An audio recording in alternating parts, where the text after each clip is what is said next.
Raiden, are you receiving? We're still here. How's that possible? The AI was destroyed. Only GW. Who are you? To begin with, we're not what you'd call human. Over the past 200 years, a kind of consciousness formed layer by layer in the crucible of the White House. It's not unlike the way life started in the oceans 4 billion years ago. The White House was our primordial soup, a base of evolution. We are formless. We are the very discipline and morality that Americans invoke so often. How can anyone hope to eliminate us? As long as this nation exists, so will we. Cut the crap! If you're immortal, why would you take away individual freedoms and censor the net? Jack, don't be silly. Don't you know that our plans have your interests, not ours, in mind? What? Jack, listen carefully, like a good boy. The mapping of the human genome was completed early this century. As a result, the evolutionary log of the human race lay open to us. We started with genetic engineering, and in the end, we succeeded in digitizing life itself. But there are things not covered by genetic information. What do you mean?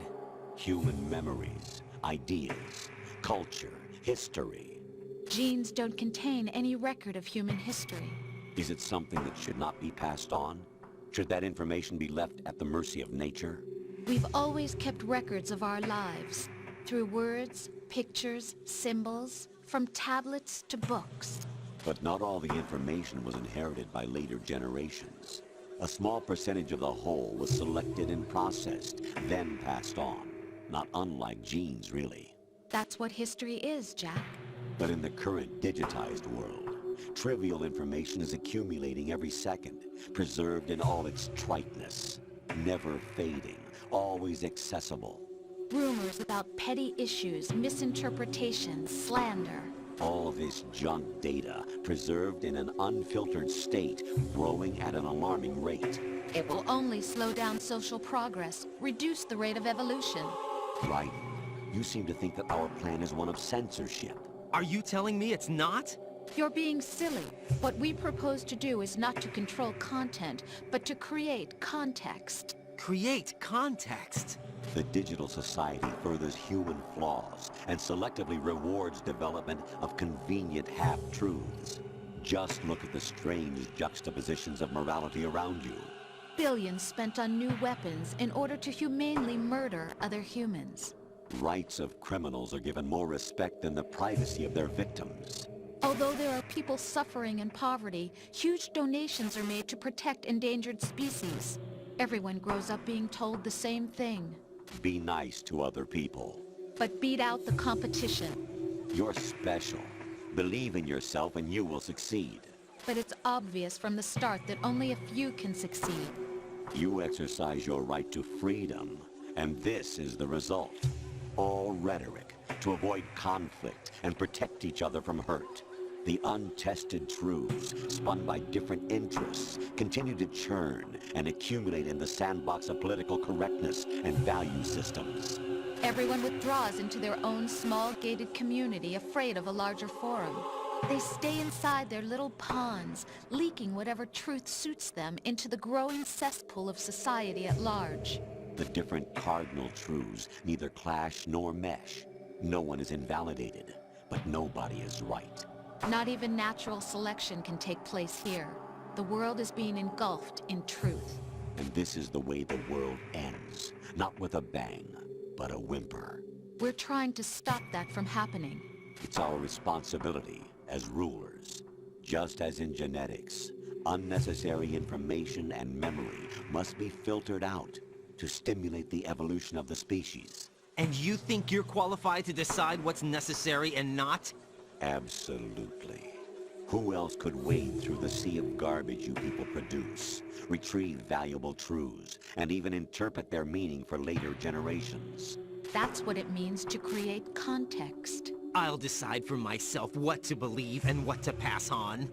But is that even your own idea? Or something Snake told you? That's the proof of your incompetence right there. You lack the qualifications to exercise free will. That's not true. I have the right. Does something like a self exist inside of you? That which you call self serves as nothing more than a mask to cover your own being. In this era of ready-made truths, self is just something used to preserve those positive emotions that you occasionally feel. Another possibility is that self is a concept you conveniently borrowed under the logic that it would endow you with some sense of strength. That's crap! Is it? Would you prefer that someone else tell you? All right then. Explain it to him. Jack, you're simply the best, and you got there all by yourself. Oh, what happened? Do you feel lost? Why not try a bit of soul-searching? Don't think you'll find anything, though. Ironic that although self is something that you yourself fashioned, every time something goes wrong, you turn around and place the blame on something else. It's not my fault. It's not your fault. In denial, you simply resort to looking for another, more convenient truth in order to make yourself feel better. Leaving behind in an instant the so-called truth you once embraced.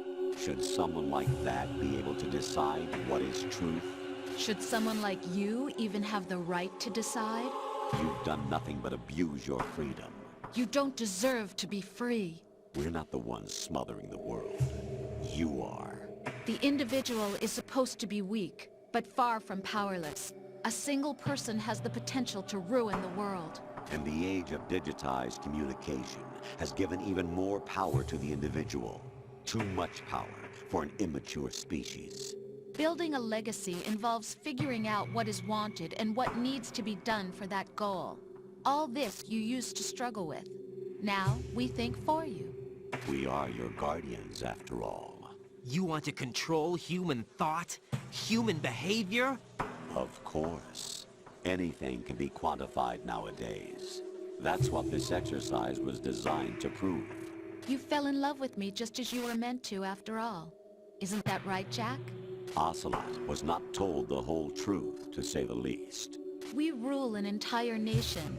Of what interest would a single soldier, no matter how able, be to us? The S3 plan does not stand for solid snake simulation.